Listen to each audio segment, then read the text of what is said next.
Bueno, pues hola a todos, bienvenidos a un sábado filosófico más aquí en el Pensamiento en Llamas. Y bueno, pues en esta ocasión vamos a tratar un tema que ya me habían solicitado en otros sábados filosóficos, que era abordar más o ahondar de una forma más profunda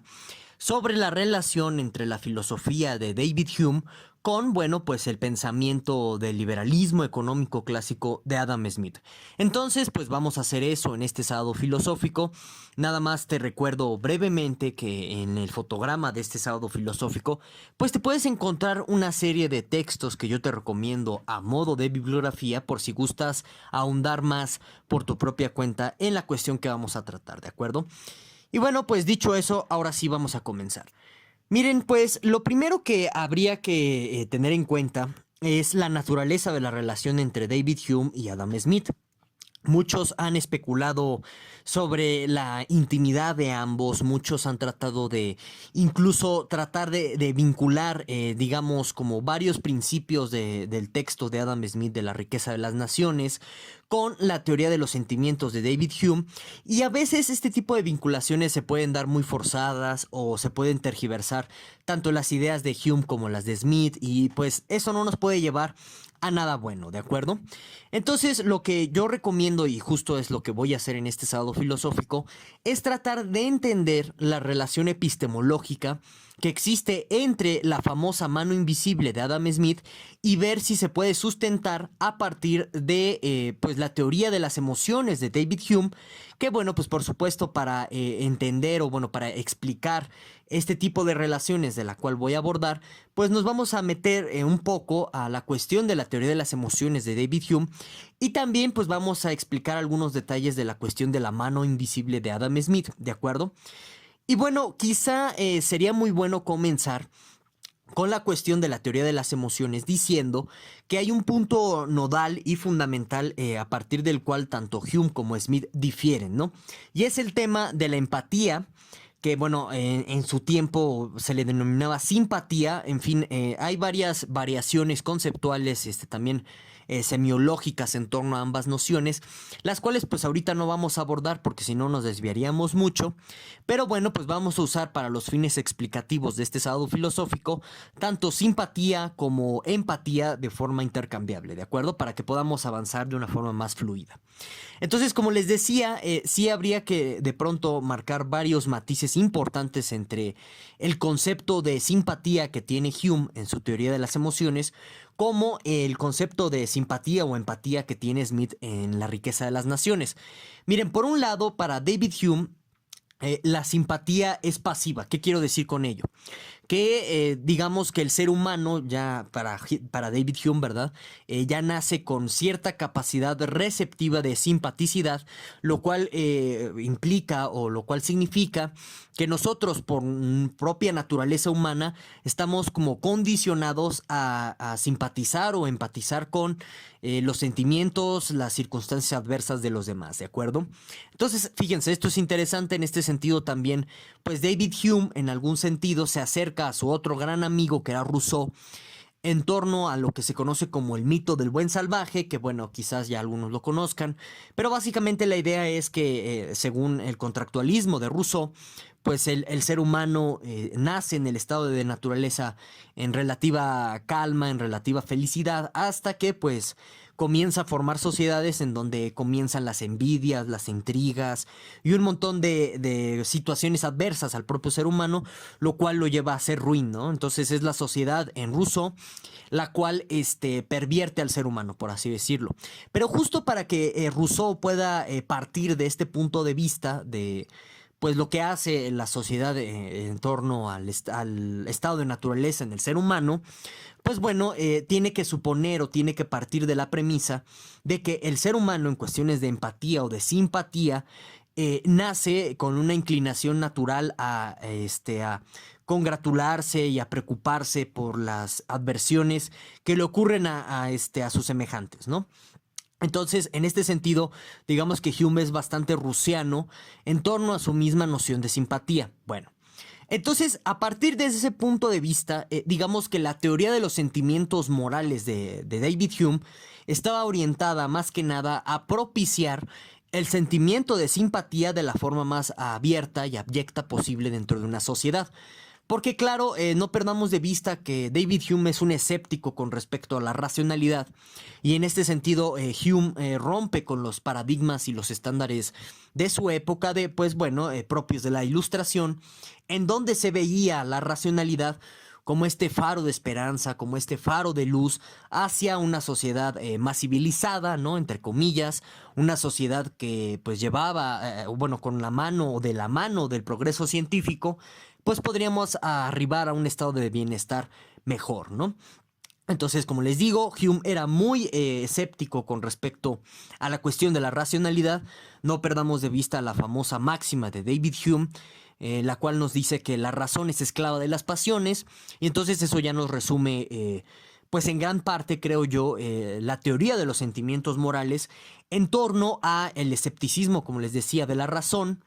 y en torno a la apuesta humeana de la simpatía o la empatía para mejorar pues nuestras sociedades. Entonces la idea era que las instituciones comenzaran a enfatizar y propiciar, sobre todo en los alumnos a nivel de pues, la educación elemental, estos sentimientos naturales en el ser humano, con tal de pues llegar en alguna forma o de alguna manera a la máxima de amar a nuestro prójimo, ¿no? Va más o menos, podríamos resumir así como el contenido fundamental o esencial de la teoría de los sentimientos morales de David Hume. Y entonces en este sentido también es importante resaltar este elemento. David Hume está peleando o está abogando por una sociedad con instituciones que considere la naturaleza humana en torno a nuestros sentimientos morales, ¿no? Que claro, esto quizás sea importante mencionarlo. Muchas personas han sido escépticas sobre si tal cosa existe. Es decir, si existe algo así como el sentimiento moral, o más bien lo que existe en realidad son una serie de convenciones sociales en torno a las cuales, claro, aunadas a ciertas emociones o ciertos sentimientos, pues se construyen cierto tipo de conceptos morales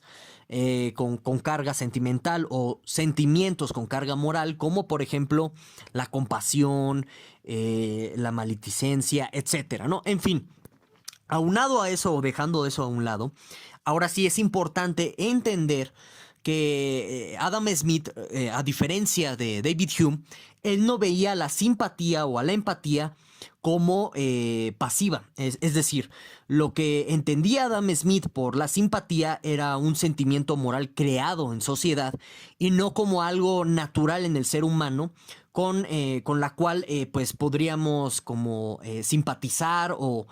justo familiarizarnos con las adversidades de nuestros congéneres de forma instantánea, ¿de acuerdo? Entonces ese es un matiz muy importante que hay que entender, porque nos va a servir para conectar la cuestión de la mano invisible con esta teoría de los sentimientos morales de David Hume, sin de pronto perder de vista esta matización o este matiz o esta diferencia entre las diversas, o bueno, las diferentes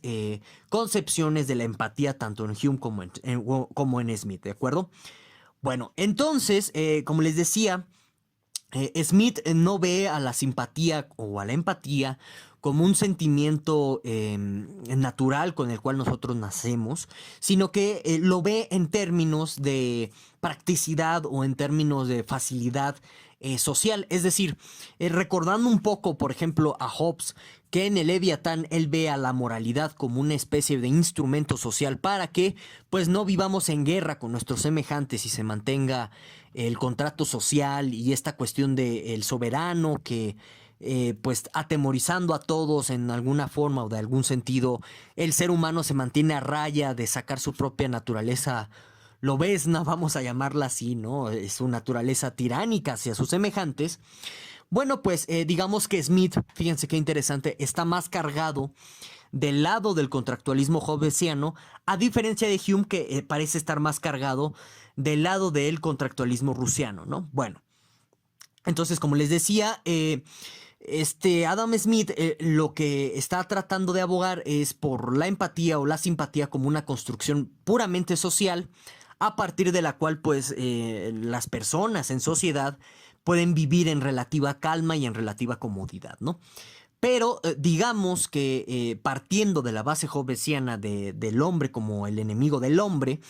pues está construyendo una teoría de los sentimientos que colinda o que conecta con David Hume en algunas cosas, pero que podríamos nosotros de pronto verla como un radicalismo de la teoría propia de los sentimientos en Hume, ¿no? Y ahorita vamos a explicar por qué. Primero que nada, de nuevo retomando esta cuestión de la concepción de la empatía en Hume, pues nosotros podemos ver que justo, y también no recordando la máxima de la razón como esclava de las pasiones de Hume, nosotros podemos ver que Hume en algún sentido lo que está buscando es un fundamento de las instituciones sociales en sentimientos morales, ¿no? O sea, tratar de delimitar su alcance, también la cuestión de la legislación civil, hacerla a modo de nuestras propias limitaciones sentimentales, etcétera. Digamos que lo que quiere hacer Adam Smith en alguna forma, siguiendo un poco esta misma tónica humeana de adaptar las instituciones civiles a nuestras propias convicciones de sentimientos moral, naturales, etcétera. Aquí el matiz muy importante es que en lugar de tratar de sofocar o de extinguir ciertos sentimientos morales que, por ejemplo, bajo la óptica humeana serían negativos, entre comillas, como la envidia, el egoísmo, la competitividad, etcétera, Adam Smith no quiere hacer eso, todo lo contrario, lo que quiere hacer Smith es propiciar los sentimientos morales negativos y en este sentido quiere reconfigurar las instituciones civiles a modo de que, si bien no propicien directamente los sentimientos morales negativos, al menos no los estorben, ¿no? ¿Y a qué nos referimos con ello? Por ejemplo, en lugar de tener una legislación civil que castigue la falta de pudor, la falta de honor en cierto tipo de negociaciones, lo que pretendía Adam Smith era que justamente el Estado no interviniera en castigar o sancionar este tipo de conductas durante los intercambios comerciales y que el mismo mercado, es decir, las mismas actividades comerciales, fueran las sancionadoras de ese tipo de actos de desleal comercial, ¿no? De deslealtad comercial, perdonen ustedes. Y bueno, como les digo, ese matiz es bastante importante porque a pesar de que, si ustedes se dan cuenta, parten de una idea similar tanto David Hume como Adam Smith en la intención de reformar las instituciones civiles, ambos van hacia caminos completamente diferentes. Bueno, entonces, la cuestión de la mano invisible en Adam Smith ahora sí ya las podemos entender de una mejor manera. Porque partiendo de su teoría de los sentimientos morales, que como les digo, ¿no?, colinda con la de David Hume, nosotros podemos ver a la cuestión de la mano invisible como un subproducto o un producto directo, ahí hay discusiones al respecto, de esta concepción de que el ser humano por naturaleza tiene ciertos sentimientos morales agresivos, coercitivos, violentos, como ustedes lo quieran ver. Y es gracias a estos sentimientos egoístas y competitivos y demás, justo lo que genera y crea lo que conocemos como libre mercado, ¿no? El deseo eterno de estar en competencia con los demás, de a ver quién vende más, de a ver quién distribuye mejor sus productos, etcétera. Eso es, en pocas palabras, la mano invisible, porque curiosamente, según Adam Smith, a pesar de que todos estén peleando por sus propios intereses en sociedad, al final del día eso retribuye en el bienestar colectivo, en el bienestar de la comunidad, porque según Adam Smith, fomenta el libre mercado y el libre mercado trae riqueza y la riqueza genera la prosperidad de la nación, ¿no? Bueno, según él, ya ustedes me pueden decir si se da el caso o no, viendo nuestro mundo contemporáneo, o sea, todos los destrozos neoliberales, ya ustedes me pueden platicar al respecto si creen o bueno, si están de acuerdo con Adam Smith. En fin, entonces, como les digo, la cuestión de la mano invisible está fundamentada en una teoría de los sentimientos morales completamente adversa al proyecto inicial de la filosofía moral humeana, porque de nuevo, ¿no? En esto hay que ser muy enfáticos para nunca perder los matices. Hume lo que quiere hacer es propiciar los buenos sentimientos de convivencia, como esto de la simpatía o la empatía, mientras que Adam Smith es todo lo contrario, no quiere que las instituciones civiles se metan a propiciar la empatía o la simpatía, porque justo para empezar, Smith lo ve como una construcción social que sirve para vivir en paz todos, y en este sentido la ven como adversa o contraria a los intereses del libre mercado, que supuestamente él trae riqueza a las naciones, ¿no? Bueno, entonces,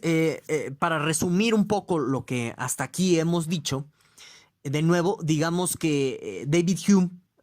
o bueno, la conexión entre la teoría de los sentimientos morales de David Hume y de Adam Smith, versa de nuevo en pensar a las instituciones en términos de los sentimientos morales humanos. Esa es la única conexión que al final del día nosotros pues podemos ver, y nosotros podemos ver no solamente en una cuestión puramente filosófica, sino también en una cuestión de justificación o de fundamentación de un sistema económico pues llamado liberalismo en una teoría filosófica como la de David Hume, ¿de acuerdo? Ahora, ya y con este último tema vamos a cerrar este sábado filosófico. Es importante también pensar en lo siguiente. Por ejemplo, en el tema de la generación de la riqueza, David Hume no cree que eso es lo que traiga bienestar a las sociedades. En este sentido, nos podemos ir a la historia natural de las religiones de David Hume, en donde, por ejemplo, para empezar, este término de bienestar, David Hume lo identifica bastante bien como relativo, en el que, bueno, pues en este sentido o en esta arista, dependiendo del desarrollo histórico de cada sociedad y dependiendo pues de sus mismas escalas de valores, el desarrollo social se entiende de diferentes maneras. Entonces también no perdamos de vista que, por ejemplo, para Adam Smith no hay una consideración de matizaciones dentro del origen de la riqueza de las naciones, de su obra magna. ¿Por qué? Porque está pensando primero que nada en el modelo económico anglosajón de ese momento, y también en algún sentido lo está proclamando, victoriando como el modelo a seguir, ¿no? Cosa que David Hume jamás haría. Entonces, fíjense, también aquí podemos encontrar otro punto de choque o de enroque, o como lo quieran ver ustedes, entre la relación entre Hume y Adam Smith con respecto a la noción misma de bienestar de una nación. Hay cartas, también hay muchas personas que han especulado al respecto sobre cómo entender esta discusión entre Hume y Smith respecto al concepto o a la noción de bienestar de las naciones. ¿Y por qué hay tanta discusión? Bueno, pues primero que nada, lo más evidente es, lo podemos encontrar o ver en el sentido en el que pues Adam Smith tiene una noción absolutista de bienestar de las naciones, monista, unipolar, incluso hasta imperialista, si lo quieren ver así, mientras que Hume no tiene esa noción. Entonces de primera mano es fácil entender esa discusión o ese choque entre ambos pensadores, pero hay algo más profundo. Y esta cuestión más profunda no tiene que ver tanto con el relativismo o con la cuestión relativa del término de bienestar, sino que tiene que ver con la misma teoría de las emociones. ¿Por qué? Porque al final del día, como hemos visto, tanto Hume como Smith parten de la misma premisa de que las instituciones se tienen que fundamentar en los sentimientos morales de los humanos, pero ya como hemos visto a lo largo de este sábado filosófico, es que ambos están vislumbrando sentimientos morales tan importantes como la simpatía o la empatía, la envidia, la competitividad, etcétera, todos esos sentimientos de formas diferentes, ¿no? Entonces su discusión filosófica que tienen ambos versa en la naturaleza misma de las emociones. Y ahora, esto nos deja una pregunta abierta que, pues digamos, sigue presente hasta nuestros días. Considerando que alguno de los dos tenga razón, ¿no? De que las instituciones civiles se tengan que amoldar a los sentimientos morales de los individuos, primordialmente para no tener códigos morales ni códigos legislativos lo suficientemente rigurosos, que bueno, pues al final del día terminan en la basura, porque nadie puede hacer cumplir leyes que le son imposibles o contrarias a su naturaleza. O sea, suponiendo que todo esto sea el caso, aquí la gran pregunta que sigue abierta es: ¿cuál es la naturaleza de los sentimientos morales en lo que tiene que ver o en lo que se relaciona con la convivencia de los demás? Es decir, cómo podríamos entender sentimientos como la empatía o la simpatía, la envidia, el egoísmo, todo este tipo de cosas, en el sentido o en la orientación de ver cuál es más natural respecto a otros. Porque si ustedes se dan cuenta, si tú dices que de pronto la simpatía es natural, ¿no? Y te cargas hacia el lado de Rousseau, pero la envidia es una construcción, entonces ya cambió todo el esquema naturalista, podríamos llamarlo así, de fundamentación de las instituciones civiles en los sentimientos morales. Pero si tú te vas hacia el otro lado, hacia un lado hobbesiano, y dices que la envidia, el egoísmo y demás son los sentimientos naturales morales, y que la construcción sería la simpatía, la bondad y demás, entonces te estás cargando hacia otro lado de la balanza. Entonces, ahí está el gran problema para entender este tipo de fundamentaciones de las instituciones civiles en los sentimientos morales. Y bueno, ya sin más, pues yo me despido. Espero que les haya gustado este sábado filosófico. No olviden dejarme también en la caja de los comentarios, además de todo lo que ustedes piensan al respecto, pues recomendaciones temáticas para que pues las sigamos tratando en próximos sábados filosóficos. Hasta pronto.